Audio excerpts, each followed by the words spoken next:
গত বছর বাংলাদেশ সফরে এসে মিরপুরে আম্পায়ারের সিদ্ধান্তে অসন্তোষ প্রকাশ করে 2 ম্যাচ নিষিদ্ধ হন ভারতীয় অধিনায়ক হারমনপ্রীত কৌর। এবার বিশ্বকাপের মঞ্চেও ভারত নারী দলের কাপ্তান আম্পায়ারের উপর হতাশা ঝাড়লেন। যদিও এবার অবশ্য তার মন খারাপের পেছনে যুক্তিও আছে। নিউজিল্যান্ডের বিপক্ষে দুবাইতে গতকাল এমনই এক কাণ্ড ঘটেছে। চলতি টি-20 বিশ্বকাপে নিউজিল্যান্ডের কাছে 58 রানে হার দিয়ে মিশন শুরু করল ভারত। নিজেদের ফিল্ডিং ইনিংসেই ঘটেছে বিতর্কিত আম্পায়ারিং কাণ্ডটি। আগে ব্যাট করা নিউজিল্যান্ড ইনিংসের 14তম ওভারের ঘটনা। দীপ্তি শর্মার করা ওভারের শেষ বল লং অফে পাঠান নিউজিল্যান্ডের অ্যামেলিয়া কের। ফিল্ডার হারমনপ্রীত কৌর বল কুড়িয়ে নেন। সিঙ্গেল নেওয়া শেষ করেন অ্যামেলিয়া। ওভার শেষ ধরে নিয়ে বোলার ক্যাপ নিয়ে নেন আম্পায়ারের কাছ থেকে। তখনও বল হারমনপ্রীতের হাতে। এবার দ্বিতীয় রান নেওয়ার জন্য দৌড় শুরু করেন অ্যামেলিয়া, আর তা দেখে সাথে সাথেই বল উইকেটকিপার রিচা ঘোষের দিকে ছোড়েন ভারতীয় কাপ্তান। দ্রুত বল ধরে স্টাম্প ভেঙে দেন রিচা ঘোষ। ততক্ষণে ব্যাটিং ক্রিজে পৌঁছাতে পারেননি অ্যামেলিয়া।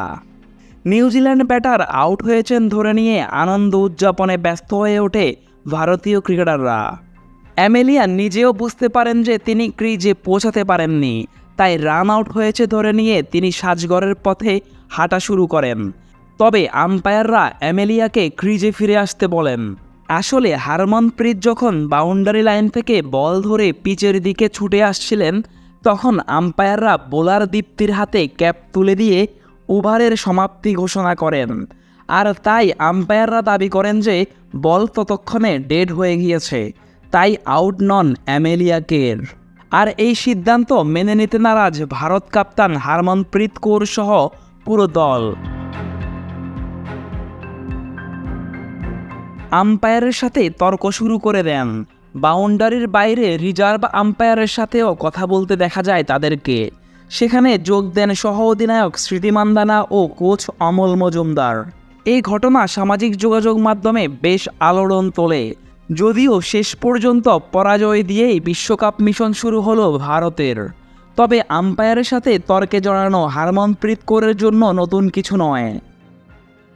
মিরপুরে গত বছর আউটের সিদ্ধান্ত মেনে না নিতে পেরে স্টাম্প ভেঙেছেন ব্যাট দিয়ে।